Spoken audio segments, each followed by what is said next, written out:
Good evening, my friend. Welcome to WDW Radio Live. I am Lou Mangello. It is Wednesday night, my favorite night of week, because I get to spend and share it with you. Thank you so very much for being here. If you are watching live, I hope you brought a snack, tagged a friend, and if you're watching on the replay, join us every Wednesday at 7:30 p.m. Eastern. Sometimes here from the home studio, sometimes you never know where I might be from. Thanks to everyone who joined me and Becky Mankin last week from the Utopia of the Seas. A little bit of a different venue, a little bit of a different vibe going on, but it was a lot of fun. And then next week, 2 weeks from now, I will be on the Disney Treasure with our WDW Radio family. I am so looking forward to this, not just because of the chicken tenders, but mostly because I get to, one, experience the ship with the entire community, and it's also the chicken tenders, and the Haunted Mansion Parlor, and Moana, and Festival of the Foods. Top 10 food items I'm looking forward to on the Disney Treasure. If it is your first time here, please let me know in the comments and let me know where you are watching from. Love seeing so many familiar names and teeny tiny little icons and faces in the chat, including some folks who are going to be on the cruise with us in a couple of weeks. Stephen Williams, I have it's like 11 days to lose double digits poundage, so I can put it all back on when we get back on board. Rebecca is watching from Knoxville, Tennessee. Kyle says, first of all, Kyle, thank you for your service and sacrifice. I will eat my weight and yours in chicken tenders while I am there.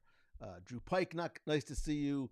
Mel Pick, Thomas Swan. So yeah, tonight I thought we would take a little bit of time. I have relatively short show tonight. I have to do a relatively late night. I'm giving an interview after this. I need to change clothes and then go give an interview after this is over. Sue Pass Hour from the aforementioned Mouse Fan Travel. The cruise countdown is on.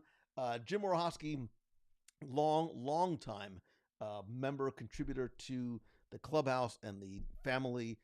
Digging the shirt. I am rocking the OG Spidey shirt tonight, and we'll get to why. Because cruises, carousels, cons, and spiders, we're obviously going to talk about the new Spider-Man show, which is debuting for some people right this very minute. I have not. Let's just start there. Why not? There is a brand new, I'm just going to go completely out of order. It doesn't even matter. There is a brand new, Spider fans unite. There's a brand new show from Marvel Animation on Disney Plus called Your Friendly Neighborhood Spider-Man. If my mathing is correct, this is the 12th MCU or Marvel sort of TV series that we have, and a new animated series debuting on Disney Plus, which really is going into not just sort of the origin story, but really the early days of Peter Parker, and a little bit of a different timeline, right? So we're sort of used to if you know Spider-Man from the comics, there's many different sort of story arcs there. But in the Marvel Cinematic Universe, he's mentored by Tony Stark. Here, he's going to be mentored by Norman Osborn, which, spoiler alert, is the Green Goblin. So I'm super excited to see different style of animation, different style of storyline. There's a lot of new things to get excited about, and I'm really curious to see where this show is going to fit in terms of who are they trying to reach. I think we saw with things like the new Star Wars show Skeleton Crew, it's sort of Goonies in space, right? It's meant to sort of target a little bit of a younger demographic. I wonder if this is doing so as well, to start sort of getting that age range to fall in love with these stories, with these characters, and then bring them forward as they are the next generation, not just of fans, but of ticket buyers to the movies and the parks and the merchandise, etc. Has anybody seen Your Friendly Neighborhood Spider-Man? Not out and about outside your window, but anybody seen the show yet? My plan is to watch at least the first episode tonight. Just curious. Thomas Swan said watch it today. Not too bad. So Thomas, is it meant for younger viewers? And if so, what sort of do you think is the age range? Is it more for the the grammar school? Is this bridging the gap between like Spidey and his amazing friends, sort of the very young kids, and maybe even some of the MCU stuff? Is this sort of like fitting in the middle there, or is this something that you think can be enjoyed by adults who are also kids at heart. Karen says Sean is excited. I know your son Sean is a huge Spider-Man fan, as am I. Look. I'm always excited for new content, especially about characters that I know. I grew up like growing up. Spider-Man has always been my favorite. Really, probably in the past maybe 7 to 10 years or so, Daredevil has started to take over that for me because I related more to Spider-Man when I was younger, and I relate more to Daredevil as I am older. Not just because he's a Catholic lawyer from the Northeast. I'm also blind as a bat, not that blind, but there's just a lot of things that are more relatable to that character and the struggles he goes through. Um, Mike Armstrong says it's kind of like a CW version, so I think you can sort of interpret that a number of different ways, for better or for worse. Suzanne Armstrong says animation style is very cool. He also says, I think it'll be enjoyed by everyone. And Suzanne says, I think it's really meant for young teens. I think that's probably the case. However, I think, again, those folks who are just desperate to consume content about some of the characters and the storylines that they love, I think, that was even the case with some of the earlier animated stuff. So we'll see.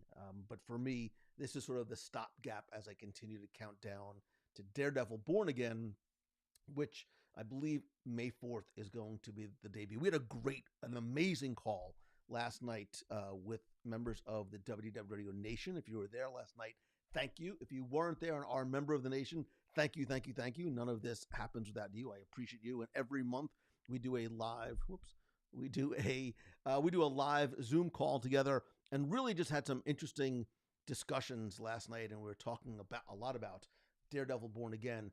I'm thinking about doing a rewatch. My time, I don't have a lot of it, but maybe as sort of my late night fall asleep show, trying to watch Daredevil Born Again. Sorry, watch Daredevil before Born Again before they debut on May 4th. This one, unlike your friendly neighborhood Spider-Man, is not for the kids. The Netflix is very dark. It is very adult. It is very, very violent. So not just not for the kids. If that's not for you, you might want to skip that, or at least skip some parts of it. It is, relatively brutal in some aspects, but I'm curious to see how much of that is going to potentially carry over to Daredevil Born Again, which, from what we are hearing, it's not going to be much different than the Netflix show. But I digress. So I'm super excited about that. I know I'm way more excited for Daredevil Born Again than I am for Falcon and Winter Soldier. So I'm curious, by show of hands, by show of comments, who has your Falcon and Winter Soldier Valentine? It's the romantic Valentine's Day movie of the year. Who has your Falcon and Winter Soldier? Sorry, not Falcon and Winter Soldier. I'm so used to say, who has your Captain America? See, I'm not even used to having Anthony Mackie be Captain America. Who has your Captain America tickets for February 14th? Let me know. Mike Armstrong, Daredevil is going to be awesome. I've seen some of the trailers, and I was at New York Comic Con in a panel with Vincent D'Onofrio and Daredevil himself, and the way they were talking about it, some of the things that they were referencing in terms of carrying over the legacy of the prior show. I think Charlie Cox, both as, which I think is hard to do. I think Charlie Cox as Daredevil and Charlie Cox as Matt Murdock, is fantastic in both roles. Because even with some of the Spider-Man movies, I thought some actors were better Spider-Men than they were Peter Parkers, and vice versa. And I almost wish I could combine some of the different versions of the Spider. I think Tom Holland is sort of the perfect Peter Parker and Spider-Man, but I think Andrew Garfield, not necessarily a great Peter Parker, was a really good Spider-Man. But again, nerd alert. I digress. Jen Merritt, the Mouse Detectives. Hey, from New Orleans. I love me some New Orleans. I was talking with Becky Menken from Mouse Fan Travel about, we need to get back to New Orleans and do maybe even another New Orleans cruise as well. Drew Pike says, Kevin Feige in Feige we trust. And in Feige I do trust, which is why I'm very hopeful. I'm very, very hopeful for Captain America. I don't know that I'm as excited for, I don't have my tickets yet. And I think that speaks volumes. And I know I'm not alone. Like we need sort of this rekindling of the Marvel love, and I think Daredevil is going to hopefully do that, and I'm hoping that Captain America is going to do that as well. Um, Amy Crocodile says, "I've already heard mixed reviews of the new Captain America." I think Amy, this is a really tough transition for people because when we grow up for over so many years with a certain actor, Chris Evans, portraying Captain America, it's very hard for somebody to continue in the same storyline as the next version, the next iteration of Captain America. It has nothing to do with Anthony Mackie per se. I just think it's, he feels like, because he is a different character that just happens to bear the same name.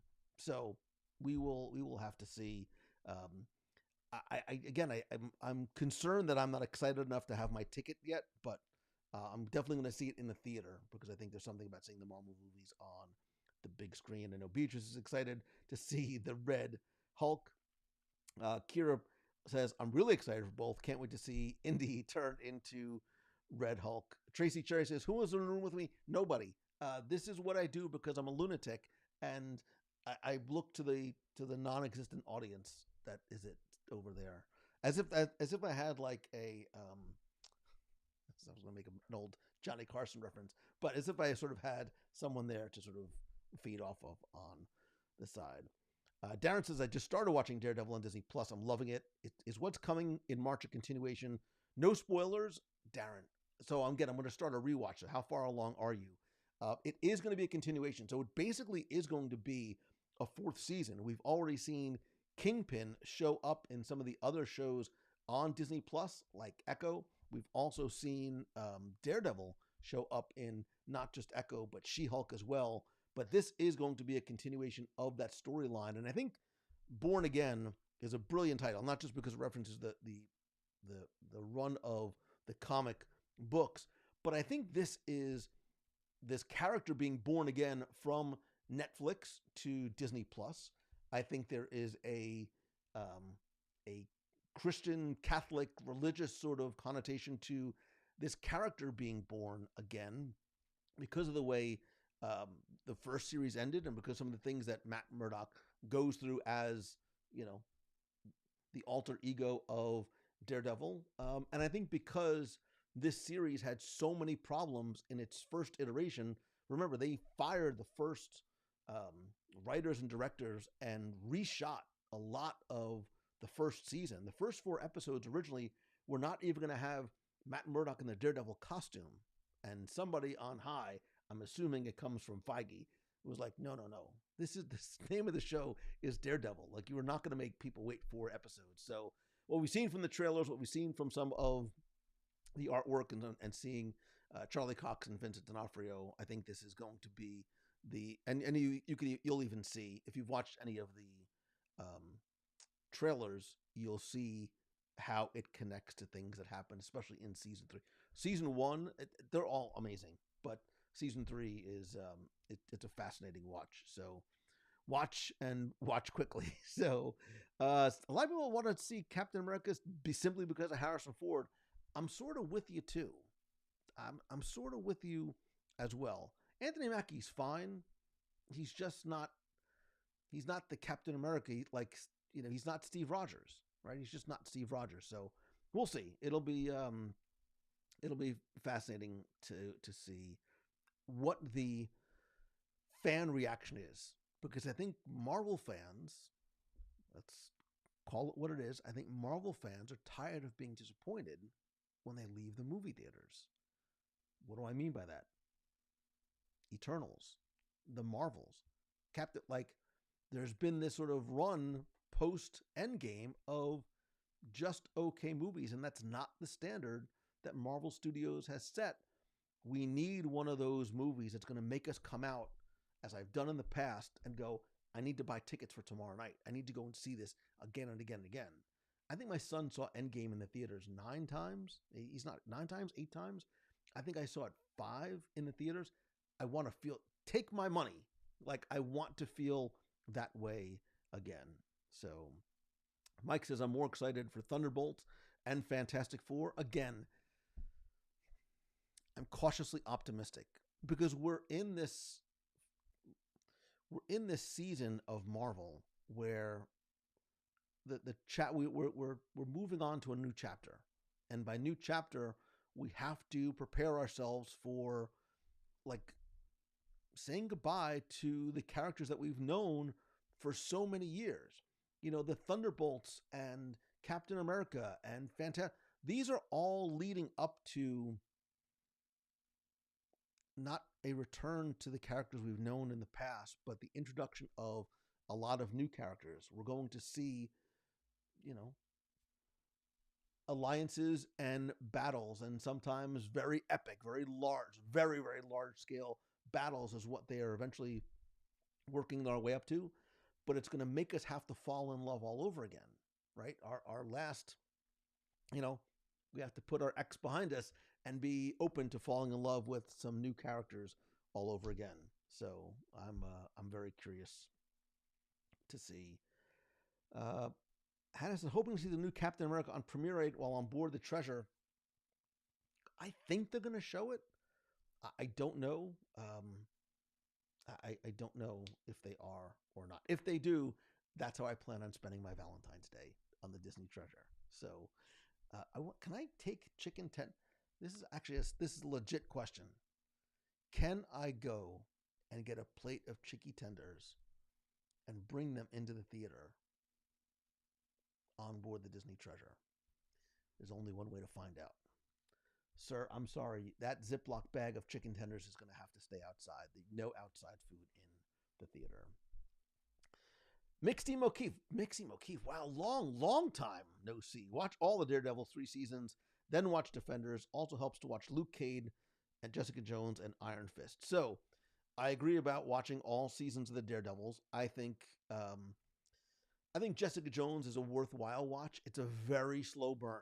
Like, you have to sort of buy into it. It's a little plotting in some areas, but I would watch that. I would watch the first.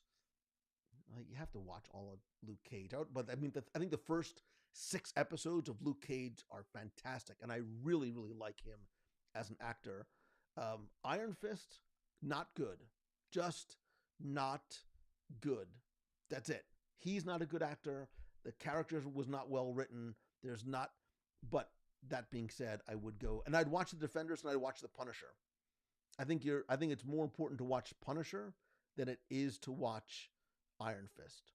I would watch, so in the order, I'd watch Daredevil, Luke Cage, Punisher, Jessica Jones, paint dry, grass grow, take a nap, and then if there's nothing else on TV, then I would turn on Iron Fist. I did not love Iron Fist. Can you tell? And I love martial arts, and it just was not. It was just not for me. So Thomas Swan says, I wonder if they borrow from this Daredevil going to San Francisco comic storyline and then coming back to New York. I think so, because we see him already on the West Coast in his little love thing he's got going on with She-Hulk. So we'll see how they bring. I think again, I don't want to spoil anything for anyone, but there is obviously there are comic arcs that it can certainly follow. So, and I think, without spoiling anything, I think things that are going to start to happen on the small screen and big screen are going to make the choice of Robert Downey Jr. as Doctor Doom finally make sense. I think I see the vision. I think I finally figured out, because it's very intentional and it's not just because everybody loves Robert Downey Jr. There is a way that Robert Downey Jr. is Iron Man, not just some guy who is, pretend he's not Tony Stark. There's a reason why he is brought in. Maybe this is something for the spoiler support group, because I don't want to spoil anything for anyone. So, let me see. Carolyn says, heading to Disney Sunday with our 16-month-old. I love it. Named Ellie from Up. Oh, that's beautiful. That's great. We met you 1 year in the lobby of, Gran Destino. Right. I remember that. You were checking in or checking out as I was coming in, and we met upstairs, or do I just need caffeine? I'm very, very sleepy today, by the way. Kier says, I think you're right, though I actually love some of the new characters and shows we spent a decade falling in love with certain storylines and have to be strategically brought over to new storylines after being so invested in them. I agree with you 100%. And I think, Kier, I think it's a difficult lift for Marvel, especially for people like, wait, I just finally have like this emotional connection to these characters. And now all of a sudden you're bringing in people I've never heard of before. And that's, I think most people probably never read Thunderbolts. They don't know who a lot of those characters are. I would love to see some of the storylines from Disney Plus, Moon Knight, I'm talking to you, come into the big screen, but we will see. We will see. So I did not mean to go off on the comic book nerddom, but I figured it's coming on Disney Plus. It's Spider-Man. It's family friendly. I'll be very curious to see what the reactions are. Please post them in the clubhouse or in the spoiler support group. If I can quickly find the spoiler support group logo, which I can't, it's fine. It's on, there it is. So go to www.com/spoilers, and that is our Facebook group where you can talk about anything that you don't want to spoil for others. Enter if you dare, because there will be spoilers ahead. So anyway, with that, it is I'm scrambling. I've had, like, I love the holidays, and I don't like the holiday season because work does not progress as fast as I would like, and everybody's very distracted and doing things. And then after the holidays, it's this massive catch-up period, right? There's all kinds of things, that we missed doing that we have to finally catch up on. And I've been traveling and speaking a lot. And then not this coming week, but the week after, we have our cruise on the Disney Treasure, February 8th through the 15th. I will obviously be sharing lots of content all week long, primarily, I think, on my Instagram stories at instagram.com/Lou Mongello. I'll be live from there as well. The Super Bowl that nobody cares about is going to be on there. Again, it doesn't really matter. And I'm really looking forward to spending the week on the Treasure. I think there's just so much that we didn't get to explore and enjoy on that very short, very hectic media preview cruise that we have. We have a really nice group of folks coming on. I think we're about 150 or so people on this cruise. So we just had a great call the other night, sort of a pre-cruise call, getting ready for our group adventure. I have spent many, many late nights working on, if you like scavenger hunts, this is the cruise for you. I'm going to keep you busy. I'm going to keep you busy, and I'm going to keep you running around the ship trying to solve riddles and find answers to clues and questions, and it's a lot of stuff. And please, can we stop the Go Eagles talk? I'm trying to be civil here, and I'm very emotionally fragile, not just because I'm a Giants fan. I don't like to use the word hate, but I have a very extremely strong disgust for that team, and the whole Saquon Barkley thing is just adding absolute insult to injury. So it's like letting like your beautiful special girlfriend like just walk out and then like go and date and be really happy and successful with like the guy in school that you just like. Listen, I can't cry another time this season. Next year is going to be, maybe not next year. It's going to take a while. So anyway, Dan Collins says, what does the Super Bowl go? Listen, I just told my son, I was like, I promise the Giants used to be good. Go watch like YouTube highlights of the 86 or 90 Giants. It'll fill your heart and fill your cup with blue. But for now, it's just not a good time. So yeah, anyway, so looking forward to the Treasure Cruise. And then we don't really have another cruise planned, but we do have the Destiny coming up in 2026. I know that I'm hearing some rumors about some pretty cool things that are being planned for and coming to the Destiny that I sworn to secrecy about. But if you have never cruised with us before, I promise you that cruising is better when you do it with friends. If you go to WDW, where is my little graphic thingy? if you go to www.radio.com/, well, if you go to www.radio.com/events, you can see all of the events we have coming up and get a free, no obligation quote from our friends over at Mouse Fan Travel. We actually have a lot of stuff going on this year. We have Japan coming up in May. We have one spot. We have one room, 2 people who, if you want to join us in Japan. We also have one spot left for our Adventures by Disney to Disneyland and Hollywood, which I'm really looking forward to this summer. And there's some new things that are being added to this adventure. And then in September, we're going on a Seine River cruise with Adventures by Disney to Paris and Normandy. We're also going to do like a little mini pre-adventure in Paris right before, and then obviously go to Disneyland Paris right after. Again, to find out more about any of these things that we have planned, go and visit our friends over at mousefantravel.com. Betsy said, Lou cruises are the best. Betsy, I can't wait to see you next week. We're going to have so much fun and so much food and fun. So speaking of food and fun and other things going on, right before the cruise, I announced this on the show, I think this week, and I posted it in the group.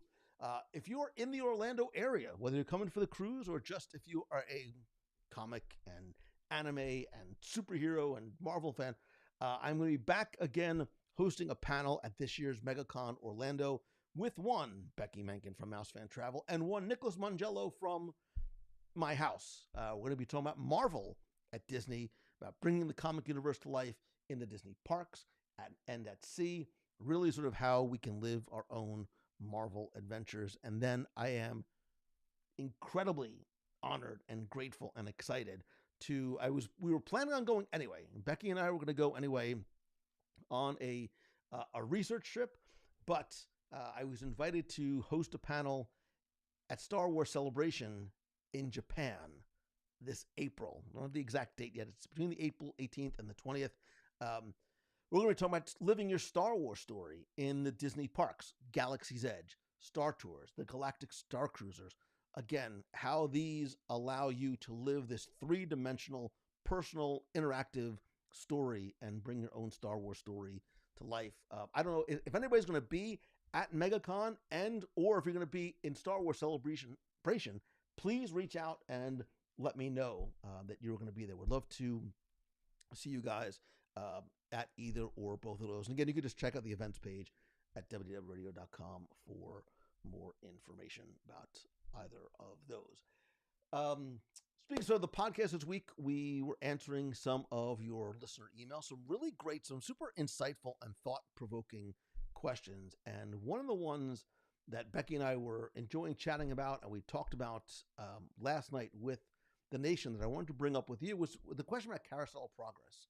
And this comes up sort of all the time, right? In terms of, especially, if it's closed for a week here or there, the rumors start to swirl. That is it being updated? Is it being closed? What's going to change? But I think that the overall question is the Carousel of Progress untouchable? So the question this week about the carousel was really more of a suggestion saying, instead of worrying about changing the last scene, because there's inherent difficulties with doing that, change the first scene, right? Sort of shift scenes 2, 3, and 4 to 1, 2, and 3, and then get rid of the first scene and then sort of add a new final scene, basically, is what they were saying. And I think it just sort of begs the question of, what should happen to the carousel? Is this an attraction that is untouchable?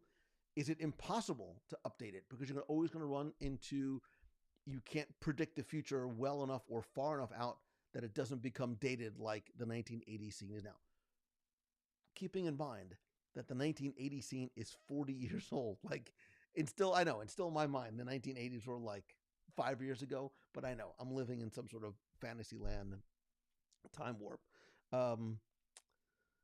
What are your thoughts, right? So what are your thoughts about the Carousel of Progress? And is it its untouchability, or is, we don't know what Walt wanted, right? I mentioned I'd love to talk to an Imagineer and find out, and actually I'm going to.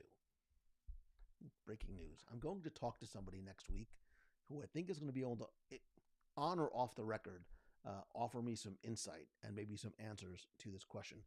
Like, I have to imagine that over time, Imagineers have said, hey, why don't we update the show? And here's my proposal for it. Whether they're, rejected or not, what sort of little models, dioramas, or proposals are sitting up there in Imagineering? And maybe is there some sort of edict that says, it can't change. We're not going to change it. This is what Walt wanted. This was the vision of the early Imagineers. Or do we just not know how to do it? Do we just not know what the solution is that's going to make everybody happy? I can argue both ways. I think there is validity in keeping it exactly the way it is. Walt's handprints are all over it. It is a snapshot in time. I think there's a huge educational benefit for especially kids. It's one thing to read about life in the 1800s and 1920s. It's another thing to see it and be like, oh, wait a minute. This is what day-to-day life actually looked like. This is what some of the difficulties that they had, the things that we take for granted, looked and felt like. This is what they did for entertainment, not this, right? So even to this day, I still find the carousel fascinating because I do sort of picture, and I think in many ways, just me personally, I long for simpler times. I long for maybe going back in time and living without this thing, I wouldn't have you, but without some of these things that are complicated distractions. I think that's a very diplomatic way to put it. So Kami says, Carousel's a classic. I won't touch it now.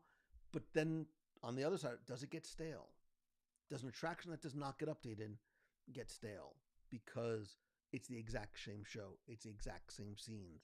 There is a disconnect of relevancy, especially from that final futuristic 1980s scene. Now remember, that was not the scene that the original Carousel of Progress. That scene has been updated over the years, but it also hasn't been touched in literal decades. So it is I don't think it's untouchable, but I do think there may be. Now, here's somebody, and I was hoping he was going to be here. Here is somebody who may or may not be able to speak. Kevin Lively, former Imagineer, friend of the show. I think he's a friend. We've never actually met in person, but I think he's part of the fun in the 60s was Grandpa saying, yeah, I remember that. None of these scenes are relatable anymore. But Kevin, is that the barometer? Is the barometer relatability, or the barometer a vision into the past? So when the new Tomorrowland, right? When the story of New Tomorrowland was that Tomorrowland was a working city, there was the Expo Center, there was, each of the different buildings had sort of a place in a story, and the Carousel of Progress was this three-dimensional sort of museum. Or they just sort of trying to shoehorn a story on top of what was there? Or is it meant to be something that is continually meant to be updated and relatable? Because I think there's always going to be a temporal disconnect, right, for a lot of people, because we have guests. Disney has guests coming there from, infants to 80. It's hard to speak to, if you try to speak to everybody, you speak to nobody, right? Chris says, I wish they would redo the last set. Why can't they do an overlay showing progression? I too would like to see what drawings have been imagined.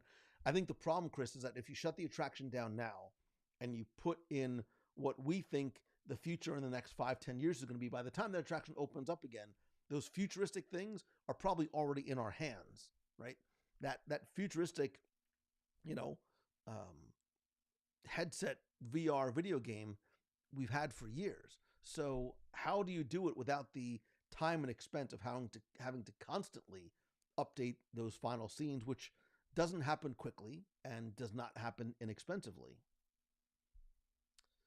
Lorraine says, can you combine scenes 1 and 2 and 3 and 4 and so on? Again, you only have so many vignettes in that carousel to be able to update, because of the way the theater rotates around them. Sue says, yeah, with technology, things change so fast, it's almost impossible to keep the future in the future. Can you reprogram cast? Section 2 could easily be... Yeah, so you can, and I think that's what the suggestion was on the show this week. Change for the sake of change is frequently the opposite of progress. Interesting. Father's talking to the cardboard box again. Yeah, Tim. It's that excuse me, it's that updating of the last scene that really is the issue. Like, speaking of, here's our Marvel Day at Sea. Soon, all these icons are going to be irrelevant because we're not going to see these guys in the movies anymore. So,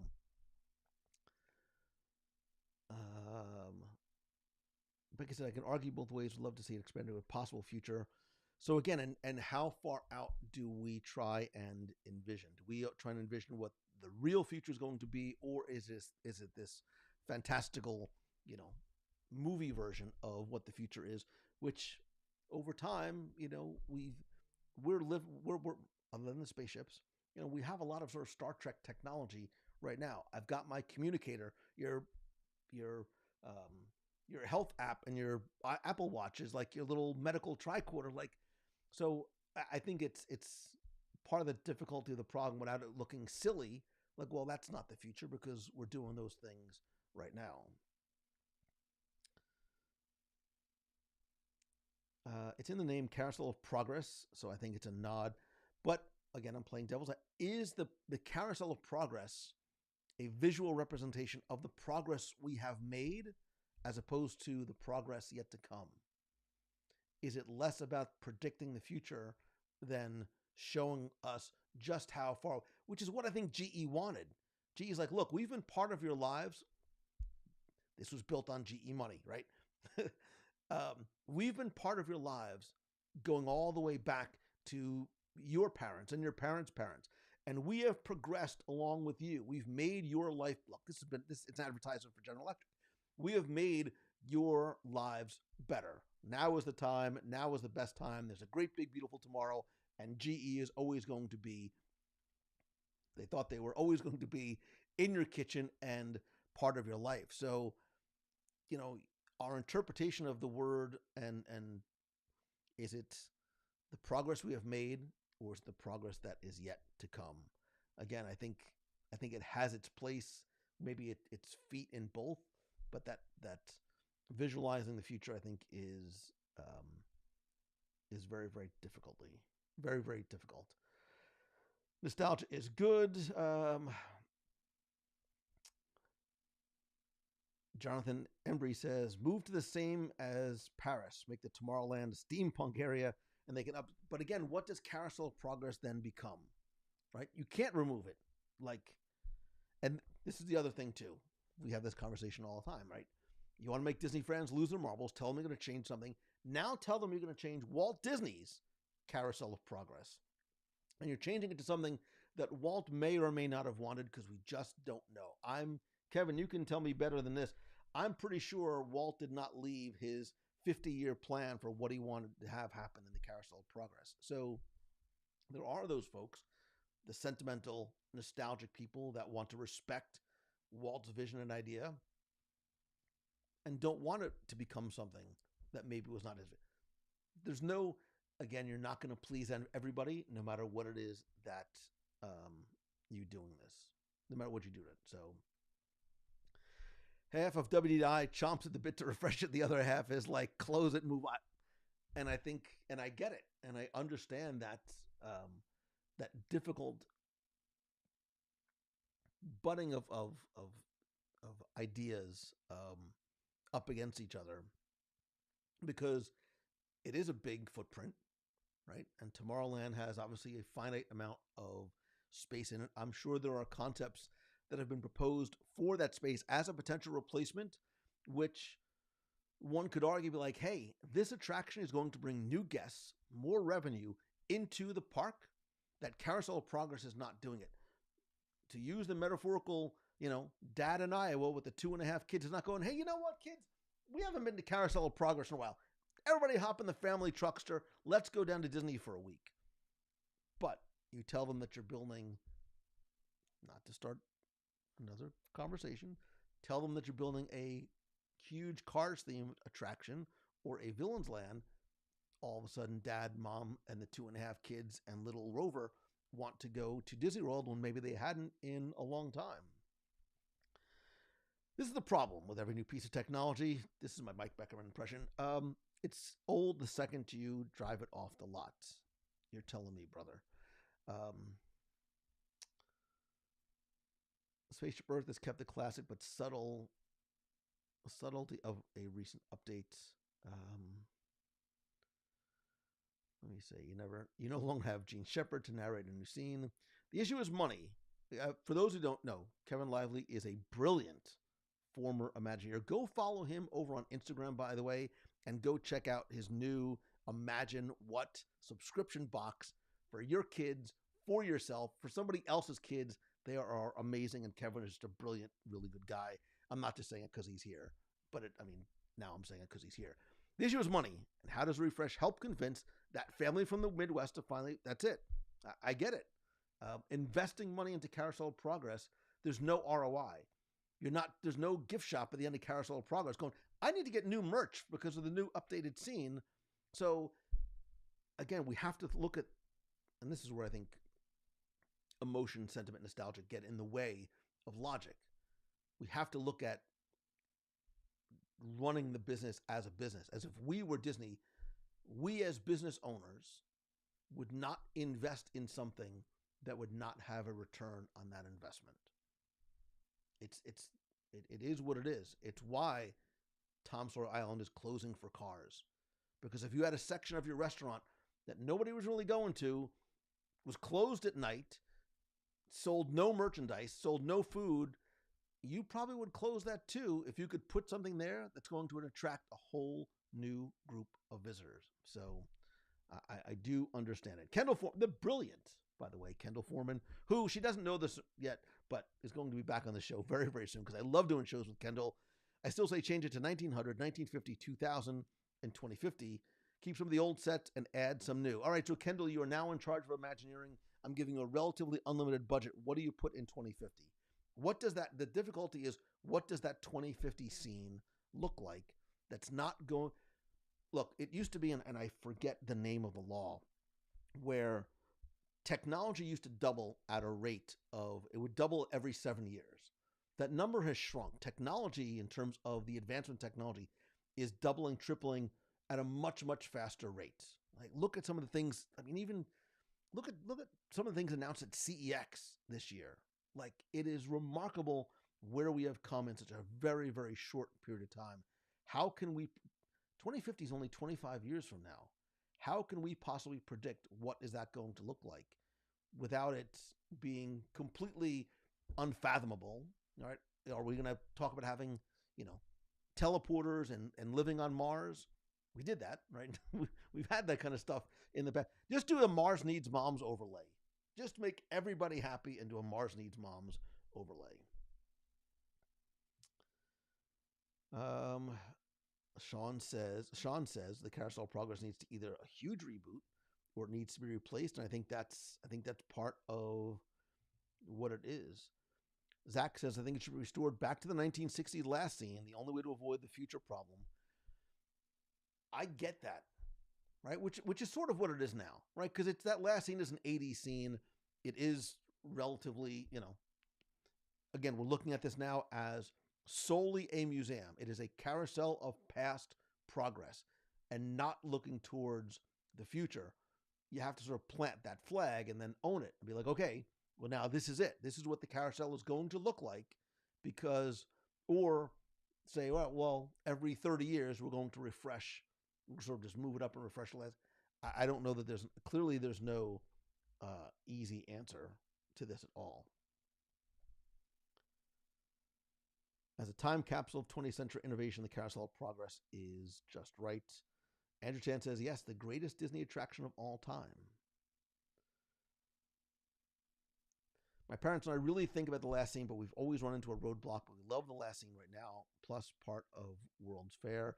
Yeah, and I don't, it doesn't seem like anybody has the perfect answer to what to do with it, and certainly not to do with the last scene. Drew says nothing is untouchable, according to Drew. Disney is not a museum. I agree that's what Walt said. Is nothing untouchable? know about that. And by untouchable, does that mean it can't be updated or ever be removed? Like, It's a Small World is relatively untouchable, but some of the changes and little updates that they've made are within the touchability, right? Like you can add some of those characters to some of the overseas parks. You can update some of those things, but you can never, like, you just can't. You can never take out It's a Small World. I think that there are attractions like that that are absolutely untouchable. You'll never take out the Haunted Mansion. Is Haunted Mansion untouchable? No, because Sorel and Friends years ago updated in, was it 2007, Kevin, when they added um, the the corridor, the room with the stairs. I don't know what it's called, and the blinking eyes on the wallpaper. So we also have to sort of define what untouchable really means.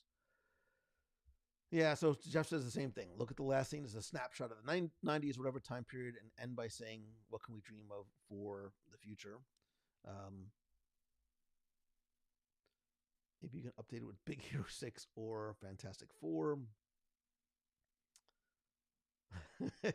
What about it? That seems to be the answer for just, just put Muppets on it. It's the Muppets overlay. It's the Muppets of Progress. Look, I still am going to wave my flag hard. I think it should be Muppets Hall of Presidents. It's like not Muppets Hall of President. It should be a Muppet History of America. I think same thing. Like, we're not talking about the current. Like, let's give us this great, fun, funny, relatable, kid-friendly attraction. Make that building an e-ticket attraction again. Hall of Presidents was an e-ticket. Hall of Presidents will never be an e-ticket attraction again. The Muppet History of America will be like an E+, and it would bring new life and new energy into that section of the park, which is about to get that with cars, but I digress. Kevin Lively gives the formula, math and money ruin the fun at Imagineering. As sad as we are to hear that, and I'm sure that pains you to say that, Kevin, like, we forget that it's a business. We think, and I think when you strip away, the magic and the pixie dust and all those things, it is a business. And like any business, math and money oftentimes ruin a lot of things.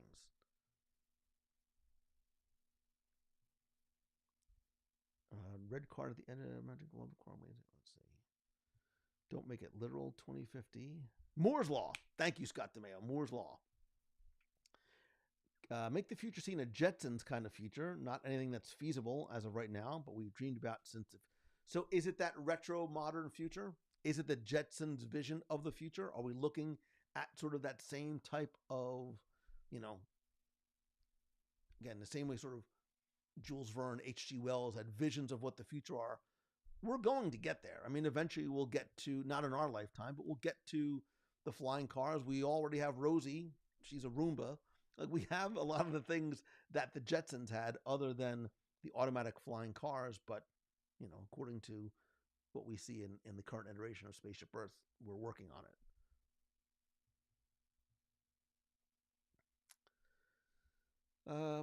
I always thought that Jeff Bridges would be a good replacement for Gene Shepard. Great, warm, friendly voice. Jeff Bridges.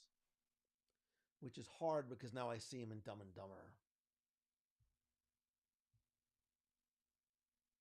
But I could see it. I could see Jeff Bridges' voice.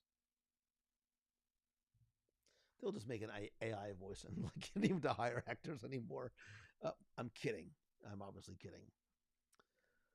Let's see. There are so many attractions and areas that are untouchable. What are they, Grace? What are the untouchable attractions?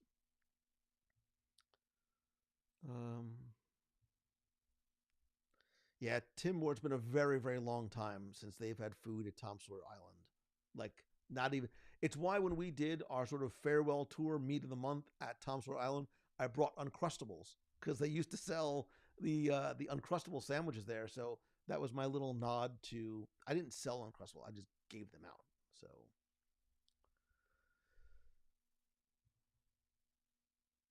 Stan Solo says, turn Animal Kingdom into Animal Kingdom as in animals from. That's really funny. How has nobody thought of that before? How has nobody done like a meme? This is now Stan Solo. This is your job, so you choose to accept it, is to create a really funny meme of Animal Kingdom turning into Animal Kingdom. You do it, and I'll be more than happy to share it. Kevin says the Cars Hall of Presidents featuring Mr. Lincoln. How about a Nightmare Before Christmas overlay for Hall of Presidents, or Nightmare Before Christmas overlay for Carousel of Progress? Heather says hello from somewhere in the Caribbean. I assume you mean you're on a ship and not in Pirates. Okay, very quickly. And there's no wrong answer except the ones that are wrong. Is it Caribbean, Caribbean, or both? Is it Caribbean, Caribbean, or both? Do you say Pirates in the Caribbean or Pirates in the Caribbean? Is it Caribbean Queen or Caribbean Queen? It's not. It's clearly Caribbean Queen and Pirates of the Caribbean. Some folks think otherwise. I can name names. So, Grace says Haunted Mansion, Small World, Main Street USA, The Castle, Pirates, and more. So the castle has been toilet papered, which was an obscenity, and I still am clearly mad about it. It has been updated, right? The color has changed over. Oh, I just did a thumbs up and didn't mean to. The color has changed over time, right? The grays, the blues, and now that sort of peachy, pinkish hue. Small World does have small changes to it. Main Street USA is going through actually a lot of changes. Stores have come and gone. Walls have come and gone. The Main Street Magic Shop, I still lament the loss of you. I have such great memories of it. So there's a degree of untouchability to it. Just how far it remains to be seen. Jonathan Embry says nothing is untouchable. Unchangeable is something else. I don't think anything is unchangeable. Everything is changeable. It's very deep. I'm going to put that on a t-shirt. Nothing is untouchable. Unchangeable is something else. It's like words of wisdom from Jonathan Embry. Let's see. Kendall, in my best Kermit voice, I'm a Caribbean amphibian. How do we answer this? We're just typing it out. So we're all right. I think like there are some words the inflection is correct depending on the context. And I think that's the same thing. Like it's Pirates of the Caribbean, Caribbean Queen, a Caribbean amphibian. When I go to the Caribbean, I'm going to ask people who live in the Caribbean, see if you go to the Caribbean or you go to the Caribbean. It doesn't, you know what, in the grand scheme of things, it doesn't really matter. Call it whatever you want. Pirates has changed. Ugly Castle. Okay, Gary Witt is trying to say it's Pirates of the Caribbean, but it's the Caribbean Sea. I can't explain it, but it's science. Gary knows. He's a trained medical professional. So how did Uncle Walt say it? How did Uncle? I'm trying to remember. I can see the video of him and Julie Ream talking about it. I'd have to go back and see. Kevin Lively, what's the right answer? What's the right answer?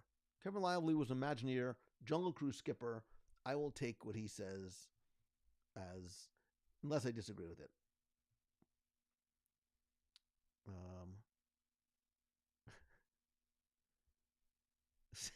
Even Sue was like Caribbean, and Becky's like Caribbean.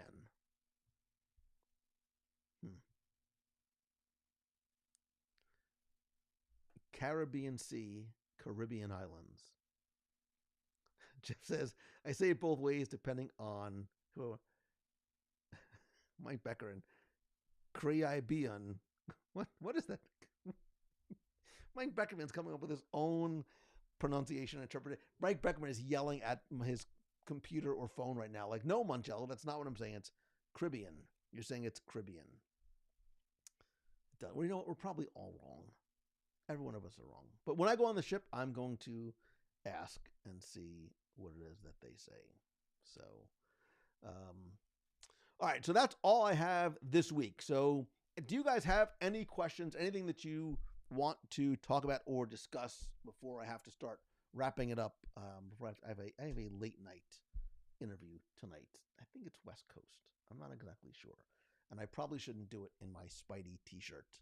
And really bad hair day today, but that's fine. What if you are sailing to a key in the Caribbean? Impossible to figure out. So it's Tim Moore. Watch Becky lose her mind. Here it comes. Despite what other cruise lines say, there is only one pronunciation. It's key. I do not understand for the life of me how to, like, you know what? Just forget about the correct punctuation. We want to say Coco K. We're going to call it Coco K. It's key. It is absolutely key. I remember back on old Mouse Tunes days, I had a huge discussion with my former co-host about this. Wow, this is an old memory from 2005. About this exact same thing. He's like, no, it's C-A-Y. It's K. I'm like, no, sir. It's in fact pronounced key. I internally may have said it's key. It is key. Becky's like, I'm just wondering why you're so hung up. Because it just makes no sense. It just makes no sense. Like, that's like saying, hey, let's go on the Pirates ride. Like, no, it's not Pirates. It's Pirates. So calling it K when it really is pronounced key, everyone in the Bahamas is probably mad at that. I just like making Becky crazy too. I know it doesn't rhyme with perfect day, which is ridiculous. Wait, so Best Hour says, wait, congrats on the Hall of Fame. Thank you. Very round of you. Oh, thank you. Oh, I think you meant to say proud. I'm hoping she meant to say proud and not round, and she's not being like, you know, Mangello, since I've known you, you've put on a couple of LBs. She says it's K, not key. I Best Hour,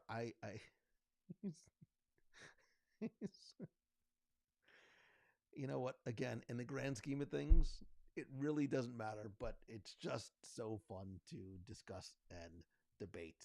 And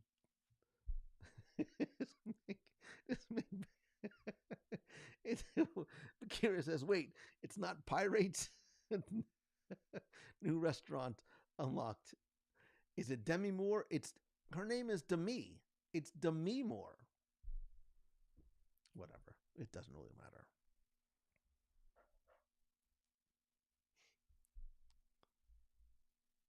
Burry Bop is the best dish. I don't know where that came from, Amanda Bonner, but I agree with you. I do love Burry Bop. I think the last time I had Burry Bop maybe it was when I was with you at Morimoto. Just like, you know, Denzel Washington's name is not Denzel, it's Denzel. His father's name was also Denzel, and his mother called him Denzel versus Denzel so that they would distinguish between the two of them. This is the kind of nonsensical trivia that you get when you tune in to a show that's supposed to be about Disney. For more nonsensical trivia, get ready for your very lengthy scavenger hunt on the Disney Treasure coming up in just a week. So, Gary Witt, I am embarrassed to say that I have not been to the Festival of the Arts yet. I'm going to try and fix that this week. What is your favorite dish this year? I've heard really good things about, the crab cake sandwich, which I'm just curious to try. And there was one other one that somebody said I need to try. Wait, so I think the author of the key pronounced it K, not key. So I don't know what the K is. Is that, I'm assuming it's a book because you said author. Could the author be wrong too? Literally when I go to the Bahamas, I'm going to ask anybody that I can find that is Bahamian what the correct pronunciation is. So, Jonathan Embry, I'll be in touch with you, but I may be there later on this week. So, Morimoto ribs, and what else? The ribs are so good. The Burry Bop is really good. I love, love, love the duck fried rice. God, I've been to Morimoto in so long. I need to fix that. I need to get out of the house. I need to put on pants and get out of the house in that exact order. Looking forward to the grilled cheese and tomato soup. Amanda Bonner going a deviled egg flight. What?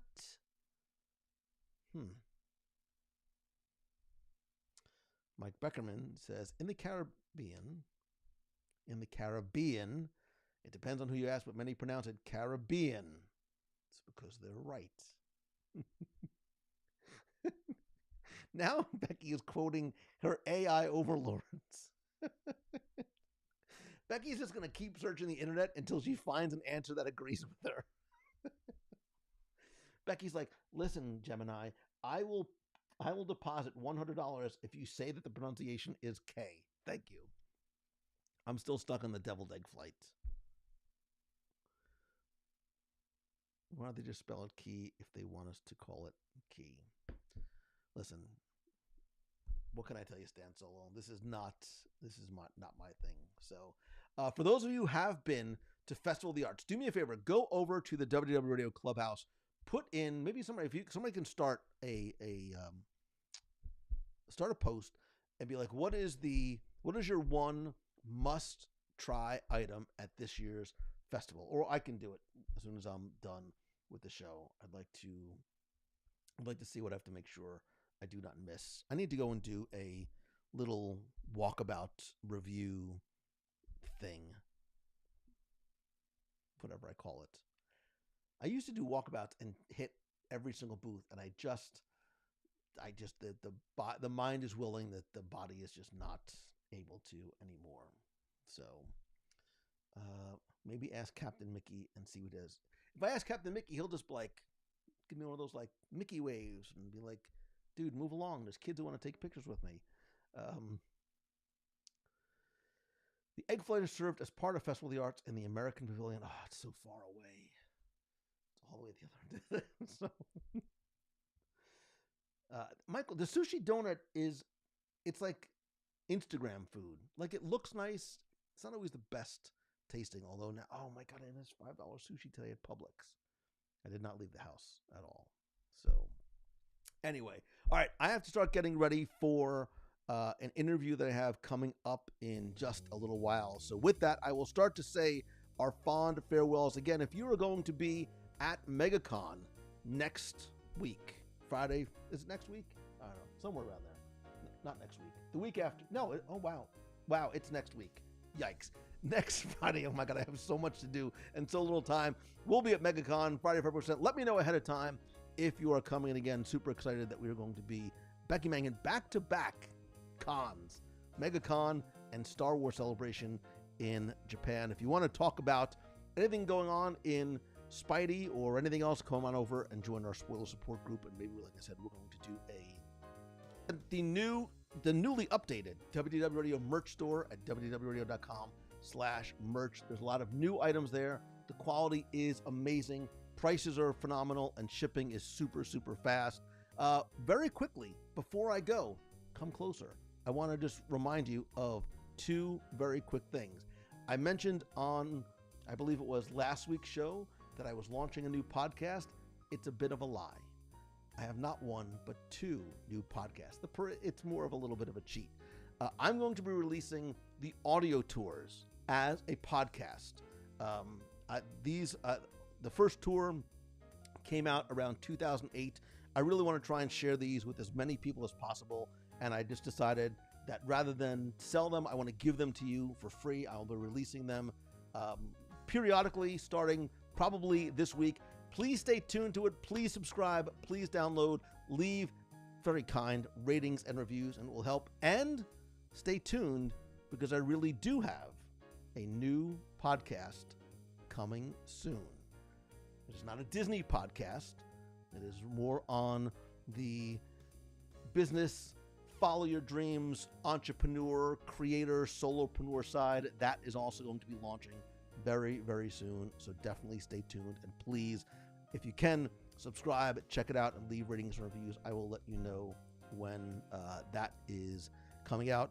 Don't forget again to check out our events page when you are planning your next visit to Walt Disney World. Go visit mousefantravel.com and check out Mousefan Travel's new cruise booking engine.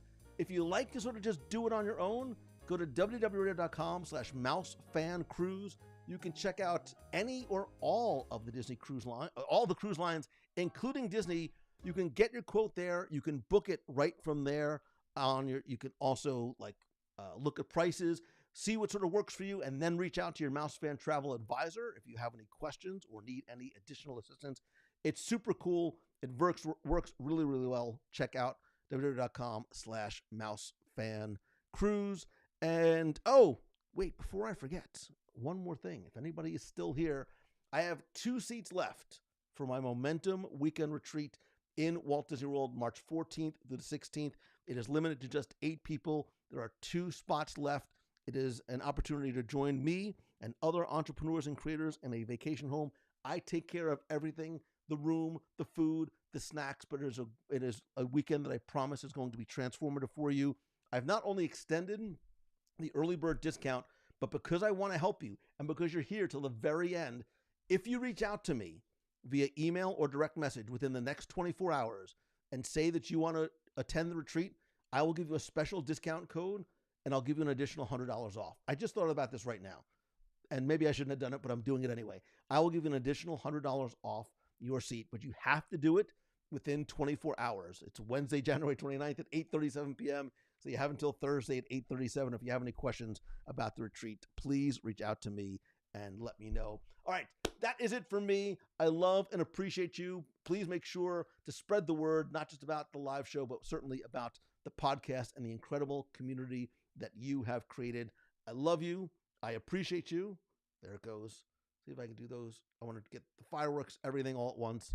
Thank you very much. I hope you have an amazing week, and I will see you right here again next week. So until next time, see ya.